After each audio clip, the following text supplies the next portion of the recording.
Alright, Shalom, Kahalayim La, Yahweh Bash, Meav Shabbat, Shimon Kakwadash. Double honors to the apostles and to the elders of Great Millstone. Much peace, love, salutations, and much peace to all the brothers doing this work in truth and sincerity. Shalom. This is your brother Patak, back again through the Spirit with another lesson. This is the book of Amos, chapter 1, verse 11.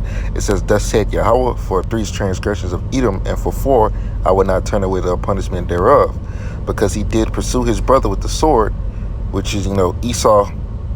Edom is talking about Esau, and Esau's brother is Jacob, which is the 12 tribes of Israel. He pursued us with the sword and laid it out. He didn't have no sympathy. It says because he had pursued his brother with the sword, and he did cast off all pity. His anger did tear perpetually.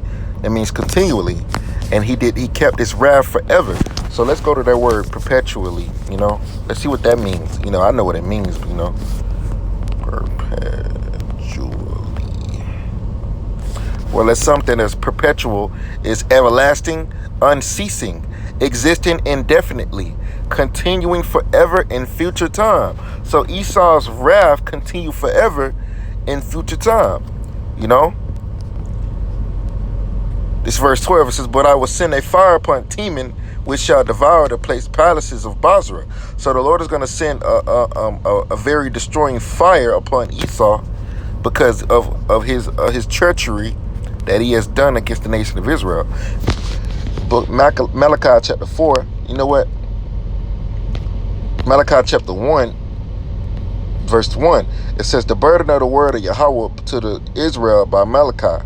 I have loved you, said Yahweh, yet ye say, Wherein hast thou loved us? Was not Esau Jacob's brother? Right there, that right there proves that Jacob and Esau are brothers. Well, it was brothers until Esau broke the brotherly covenant. Said the Lord, Yet I loved Jacob, and I hated Esau, and laid his mountains and his heritage waste for the dragons of the wilderness. Whereas Edom saith, We are impoverished, but we will return and build the desolate places. Thus said Yahweh of hosts, They shall build, but I will throw down, and they shall call them the border of wickedness. That word border in Hebrew is Gabawal, which means territory. The territory of wickedness. It says, And the people against whom Yahweh hath indignation, which is righteous anger, forever. So Esau wanted to keep his wrath towards the nation of Israel forever. The Lord has indignation, which is righteous anger, against the nation of Edom forever. And your eyes shall see, and ye shall say, Yahweh will be magnified from the border of Israel, which most likely that word means territory also. Back in Malachi chapter 4, verse 1, For behold, the day cometh that shall burn as an oven, and all the proud, that's the main one that is proud, is Esau. Yea, and all that do wickedly shall be stubble, and the day that cometh shall burn them up, said Yahweh of hosts, that it shall leave them neither root nor branch. So the Lord is going to completely devour Esau by fire. And this is a future prophecy, which is going to be spearheaded by Russia, China, and Iran, many of these nations that are against the confederacy of Esau. They're against the nation of, they're against America. It's all about Russia and the U.S., man. Those are the big players. And Russia's going to play a big part in burning this place with fucking fire, man. And that's the judgment of Yahweh Ba'ashem Yahweh Shah. This is Isaiah chapter 66, verse 15. For behold, the Lord Yahweh would come with fire, and with his chariots like a whirlwind, which, that's what the chariots are, because, they spin, It says to render his anger with fury, and his rebuke with flames of fire. So when the Lord comes, he's coming with chariots, so-called UFOs, and they're going to be burning up America and people in America by concentrated fire from the laser beams, like you see in War of the Worlds. Verse 16, For by fire and by his sword will the Lord plead with all flesh, and the slain of the Lord shall be many. So it's going to be a lot of people that's going to be killed by way of the thermonuclear fire and the missiles. This is the book of Isaiah chapter 34, verse 4. It says, And all the host of heaven shall be dissolved. What's going to dissolve them? That fire, thermonuclear fire. It says, and the heavens shall be rolled together as a stroll. That's what you call a mushroom cloud. Because when these missiles hit, they gonna dissolve everything, and you're gonna see a big mushroom cloud, and all their hosts shall fall down as the leaf falleth from the vine, and as a falling fig from the fig tree. For my sword shall be bathed in heaven. Behold, it shall come down upon Idumea, which is Greek for Edom, and upon the people of my curse to judgment. Right. Real quick, I want to jump Isaiah chapter 56, verse 54. It's 54 and 16.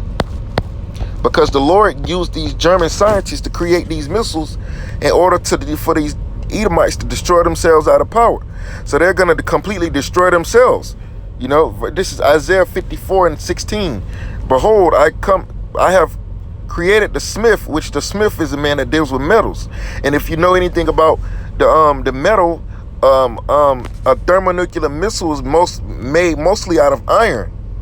You know, that's one of the metals that is made out of iron. It says that bloweth the coals in the fire, and that bringeth forth an instrument for his work. And I have created the waster to destroy. So the Lord gave this devil the wisdom to be able to create this missile in order to destroy himself out of power. This is beautiful. This is Isaiah 34 and 5. For my sword shall be bathed in heaven.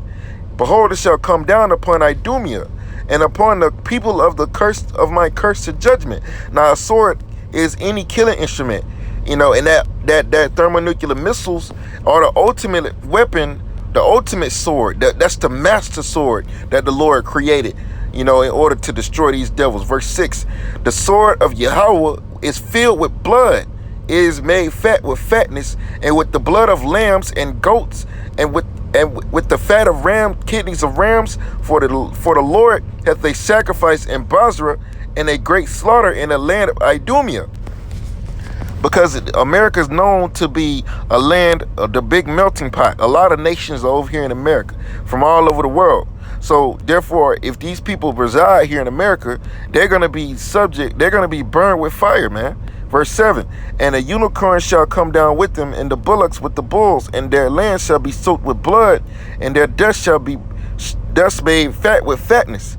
As it is the day of Yahweh's vengeance, in the year of recompenses for the controversy of Zion. So the Lord has a controversy with the inhabitants of America, mainly Esau, because of all of his wickedness he has done, and he has done to the people of the Lord. And the Lord is going to enact vengeance, and he's going to destroy you by way of thermonuclear fire. And that's what's coming in this third world's war. This is Zechariah 14 and 12. And this shall be the plague wherewith the Lord will smite all the people that have fought against Jerusalem. Their flesh shall consume away while they stand upon their feet, and their eyes shall consume away in their holes, and their tongue shall consume in their mouth. So that fire that's going to hit the people is going to burn in layers. It's going to burn in layers. It's going to work from the outside in, man. It's going to burn people up. And it's a terrible way to die, man. The scripture says, you know, that day shall be a very hot day.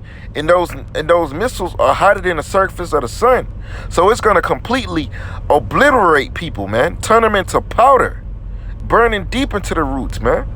And this is the future of the Esau Edom, because of all of the wickedness he has done. And after that, he's going right into slavery. So with that, I just wanted to do a quick lesson concerning the future of America, which is going to burn real soon, man. You know, so with that, Lord willing, let's with edifying through the Spirit. We give all praise and glory to Yahweh by Shemel Shai, by Shemel Kakabdash. Double honor, much peace, love, and salutation to all the brothers doing his work and truth and sincerity. Shalom, Kormiel Sha'ala, Wa Abad Babal, Wa Abad Adawam. Shalom.